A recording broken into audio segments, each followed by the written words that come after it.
VIP voice in police. இது police பொதுமக்கள் நல்லுறவுக்கான குரல். அனைவருக்கும் வாய்ஸ் இன் போலீஸ் உங்கள் விஐபின்னு வணக்கங்கள். அப்புறம் இது ஒரு மகிழ்ச்சியான பதிவு, தனிப்பட்ட வகையில் எனக்கு ஒரு மகிழ்ச்சியான பதிவு. அதாவது சமீபமாக ஒரு 7-8 மாதமாக நம்ம சேனலில் பதிவிடக்கூடிய பதிவுகள் ஒரு நல்ல விளைவை ஏற்படுத்தியிருக்கு நிறைய பேருக்கு. ஆனால் அது தனிநபர் மத்தியிலையும் சரி, மற்றபடி துறை சார்ந்த உயர் அதிகாரிகள் கவனத்தை ஈர்ப்பதிலும் சரி, அது தொடர்பான சில நல்ல விளைவுகள் ஏற்படுவதிலும் சரி, எல்லாமே ஒரு நல்லா இருக்கிற மாதிரி உங்கள் மூலமாக தான் எனக்கு நல்லா இருக்குது சார், இதன் மூலமாக தான் இந்த தகவல் நடந்துருச்சு, இந்த காரியம் நடந்துச்சு அப்படின்ற மாதிரி எனக்கு நிறையா பகிர்ந்துக்கிட்டீங்க. நேரடியாக என்னுடைய மொபைலுக்கு வாட்ஸ்அப் நம்பருக்கு வந்தீங்க. அப்புறம் நிறையா மொபைல் நம்பர் கேட்குறீங்கல்லப்பா, கொஞ்சம் முந்தைய பதிவுக்கு போங்க. நம்ம ஒரு 200 வீடியோ போட்டிருப்போம்ல, கொஞ்சம் ஆரம்ப கட்ட பதிவுக்கு போங்க. முதல்ல நிறையா தொடர்ச்சியாக அந்த மொபைல் நம்பரோடு தான் நம்ம பதிவு போட்டுக்கிட்டு இருந்தோம். ஓரளவுக்கு எல்லாருக்குமே என்னுடைய மொபைல் பரிச்சயம் ஆயிடுச்சு அப்படின்ற நிலையில் தான் நம்ம அதை கட் பண்ணிவிட்டு இப்போ வெறுமனே அந்த நேம் மட்டும் போட்டுக்கிட்டு இருக்கோம். சரி, பரவாயில்ல. இப்போ இதில் என்னென்னா, இப்போ கூட ஒரு ஆஸ்பிரண்ட்டு அவர் ஒரு பதிவு போட்டிருந்தார். ஆனால் அதில் நம்ம யூடியூப் கமெண்ட் பாக்ஸில் ஒன்று போட்டிருந்தார். வணக்கம் சார், எஸ்ஐ நேர்முக தேர்வு கேள்விகளுக்கு பதில் அளிக்க உங்களது வீடியோ ரொம்ப யூஸ்ஃபுல்லாக இருந்துச்சு, நன்றி சார் அப்படின்னு சொல்லி போட்டிருந்தார். குறிப்பாக நம்ம எல்லா வீடியோலையுமே ஏதேனும் சட்டம் சார்ந்த விஷயங்கள், ஏதேனும் காவல்துறை சார்ந்த விஷயங்கள், பொதுமக்களுக்கு அதில் ஏதேனும் ஒரு பயன்பாடு இருந்துராதா அப்படின்றதில் தான் நம்ம பகிர்ந்துக்கிட்டே வர்றோம். அந்த வகையில் இவருக்கு ஏதோ இன்டர்வியூ அட்டன் பண்ணதில் அந்த கேள்விக்கு பதில் சொல்கிறதுக்கு ஒரு நினைவுக்கு வந்திருக்கு. கற்றலில் கேட்டல் நன்றே அப்படின்வாங்கல்ல, அது மாதிரி இந்த வீடியோ கேட்டதில் அவருக்கு ஒரு நினைவாற்றலுக்கு அதை பதில் சொல்லியிருப்பார். வாழ்த்துக்கள். அவருக்கு அந்த இன்டர்வியூ சக்ஸஸ்ஃபுல்லாக முடிச்சிருக்கிறாரு. செலெக்ஷன் கிடைக்கிறதுக்கும் வாழ்த்துக்கள். பார்ப்போம்.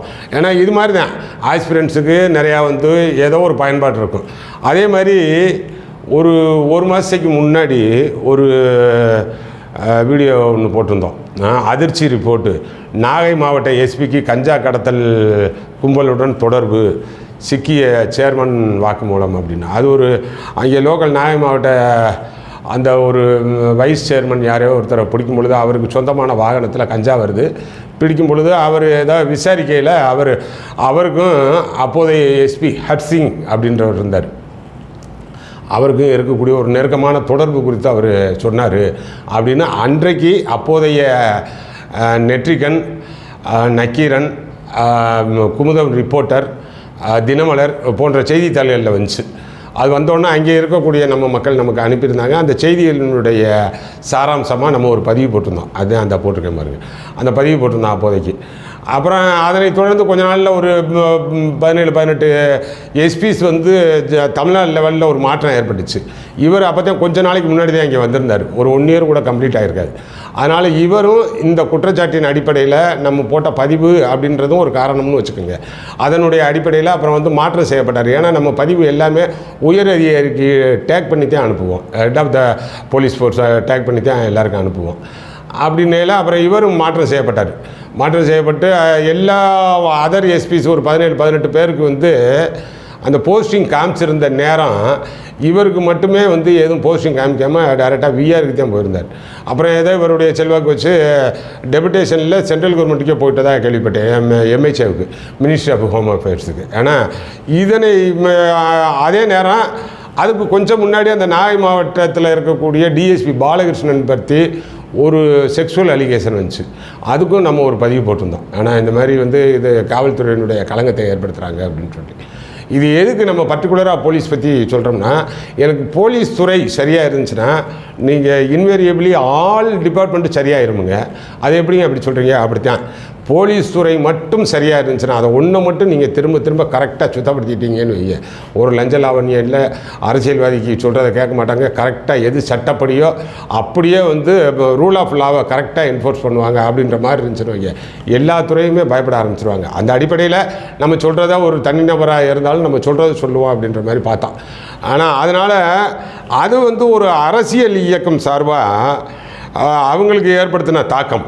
ஆனால் நம்ம சொல்கிறோம்ல, நம்மளுடைய பதிவினுடைய தாக்கம் அது பார்த்தோம்னா, அந்த இப்போ ஒரு ஆர்ப்பாட்டம் ஒன்று வச்சுருக்காங்க 30ஆம் தேதி, அந்த போஸ்ட் போட்டிருக்கேன் பாருங்கள்.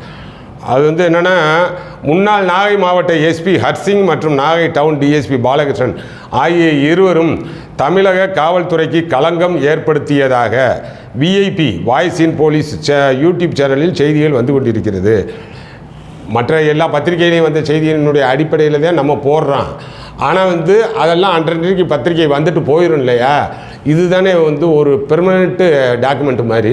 அதுக்காகத்தான் நான் சொல்லி தான் போடுவேன். இது வந்து டாக்குமெண்ட் படுத்துகிறோம், ஆவணப்படுத்துகிறோம், இது எப்பயுமே நிற்கும் அப்படின்னு. அந்த அடிப்படையில் சொல்கிறாங்க. இருவரையும் சிபிஐ விசாரித்து வழக்கு பதிவு செய்து பணி நீக்கம் செய்ய வேண்டும் என்பதை வலியுறுத்தி ஆர்ப்பாட்டம் நடைபெறும் நாள் 30/9/2024 திங்கட்கிழமை மாலை 3 மணி. இடம் தலைமை தபால் நிலையம் எதிரில் நாகப்பட்டினம். தலைமை செஞ்சி ராஜா. நிறுவன தலைவர் அகில இந்திய இந்து மக்கள் கட்சி. சிறப்புரை திரு தங்க முத்துகிருஷ்ணன் சிவசேனா மாநில தலைவர். திரு அர்ஜுன் சம்பத் மாநில தலைவர் இந்து மக்கள் கட்சி. தஞ்சை வழக்கறிஞர் எஸ்பி கண்ணதாசன் எம்எல். அனைவரும் வருக அப்படின்னு ஒரு போஸ்ட் போட்டு எனக்கு அங்கே இருக்கக்கூடிய நண்பர்கள் அனுப்பியிருந்தாங்க. எனக்கு இந்த இந்து மக்கள் கட்சி, சிவசேனா இதில் நடத்தக்கூடிய அந்த அர்ஜுன் சம்பத்து, அந்த தங்க முத்துகிருஷ்ணன் இவர்களெல்லாம் தனிப்பட்ட முறையில் யாருன்னு கூட எனக்கு தெரியாது. ஆனால் நம்ம பதிவினுடைய தாக்கம், அந்த பதிவு ஏற்படுத்திய ஒரு நல்ல விளைவு அப்படின்றத நான் நம்புகிறேன். ஆனால் அதன் மூலமாக சொல்கிறாங்கல்ல, இதுதான் ஏற்படணும்னு நினைக்கிறேன். அதனால் அந்த நாகை மாவட்ட ஆர்ப்பாட்டம் அன்றைக்கி 30ஆம் தேதி நல்ல முறையில் வெற்றி பெற நம்மளுடைய சேனல் சார்பாக வாழ்த்துக்கள். அப்புறம் அதோட கூடுதல் தகவலாக தெரிஞ்சுக்குங்க. அந்த அவர் திரு ஹர்சிங் ஐபிஎஸ் அவர் அங்கேருந்து மாறுதல் ஆகி போயிட்டார்ல, உத்தரப்பிரதேச லக்னோவிலேருந்து எனக்கு ஒரு அட்வொகேட் நோட்டீஸ் ஒன்று அனுப்பியிருக்கிறாரு. ஆனால் அது தனியாக அது தொடர்பாக அந்த கண்டென்ட் ஆஃப் த நோட்டீஸு, அதுக்கான என்னுடைய ரிப்ளை அது குறித்து போடுறேன். பட் இருந்தாலும் தகவலுக்காக இப்போ சொல்லிக்கிறேன். ஒரு 5 கோடி ரூபா பணம் கேட்டு அனுப்பியிருக்கிறாரு. சரி வந்து வாங்கிட்டு போங்க, நான் ரொம்ப கம்மியாக தானே கேட்குறீங்க, வந்து வாங்கிட்டு போயிருங்க அப்படின்னு சொல்லி நம்ம ரிப்ளை போட்டிருந்தோம். அது ஏன்னா தெரியல, அது ரிட்டர்ன் ஆகி வந்திருக்கு. அது என்னன்றதுக்கான தனி பதிவு அப்புறம் ஒன்று போட்டுக்கிறேன். இது போக இந்த காரைக்குடியில் ஒரு டாக்டர் மிரட்டப்பட்டார்னு சொல்லி போட்டிருந்தோம் பாருங்கள். அந்த பச்சைக்கிளி முத்துச்சரம் பாணியில் வந்து ஒரு பெண் சவலம், அதில் ஒரு பெண்ணை உள்ளே அனுப்புகிறாங்க. அப்புறம் திடீர்னு ஒரு கோஷ்டி உள்ளே போகுது, வீடியோ எடுக்கிறாங்க அப்படின்னு சொல்லி போட்டிருந்தோம்ல.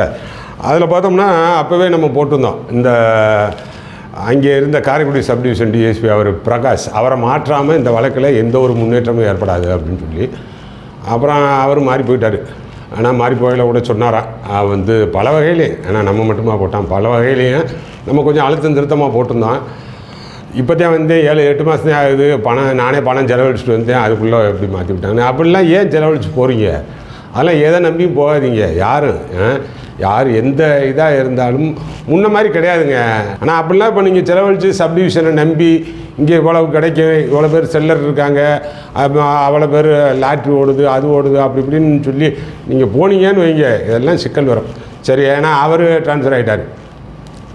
அந்த நேரத்துலேயே நம்ம சொன்னோம், அந்த யூனிட்டில் இருக்கக்கூடிய எஸ்ஐ தவமணி அவர் தான் இந்த டீமுக்கே வந்து பிரெயினாக செயல்படுறாரு, மதுரையில் இருக்கிறாரு அப்படின்னு. அப்புறம் அந்த யூனிட்லேருந்து அவர் சீஃப் ஆஃபீஸர் விஆர் போய் இப்போ மறுபடியும் அந்த டிஸ்ட்ரிக்ட் வந்துட்டதா சொன்னாங்க. அவர் குறித்து எல்லா தகவலையும் கலெக்ட் பண்ணிட்டோம், அடுத்த பதிவில் போடுறேன் நான். இப்போயும் அவர் அந்த டிஸ்ட்ரிக்ட்லேயே வந்து இருக்க முடியாது. அவர் ஒன் ஆஃப் த அக்யூஸாக ஆக வேண்டிய ஆள். எப்படி இருக்கிறாருன்னு தெரியல. ஏன் ஒன் ஆஃப் த அக்யூஸாக ஆகணும் அப்படின்னு சொல்கிறேன்றதுக்கான அடுத்த பதிவு போடுறேன் நான். அதனால் இது என்னென்னா, இந்த சேனல் வந்து நம்ம ஒரு உண்மையை தான் சொல்கிறேன், ஒரு சரியான விஷயங்கள் மட்டும்தான் சொல்கிறோம். மற்றபடி தேவையில்லாத மிகைப்படுத்தப்பட்ட ஒருவரை வந்து அச்சுறுத்தணும் அப்படின்ற எந்த எண்ணமும் இல்லாமல் முழுக்க பொதுமக்களுக்கு பயன்படணும்.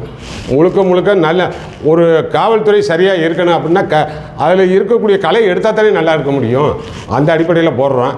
இன்னும் வந்து அடுத்தடுத்த தொடர்ந்த பதிவுகள் உங்களது ஆதரவோடு ஒரு நல்ல பயணத்துக்கு தயாராகவும் தொடர்ந்து பயணிப்போம். இதுபோன்று கூடுதலான தகவலை என்னிடம் மிகுந்த நம்பிக்கையோடு நீங்கள் தொடர்ந்து பகிர்ந்து கொள்வதற்கு என்னுடைய மனப்பூர்வமான நன்றி. அடுத்தடுத்த நல்ல பதிவுகளில் சந்திப்போம். இன்னமும் நம்ம சேனல் சப்ஸ்கிரைப் பண்ணாமல் இருந்தால் சப்ஸ்கிரைப் பண்ணுங்கள், நிறைய பேருக்கு பகிர்தலுக்கு உட்படுத்துங்க. அடுத்த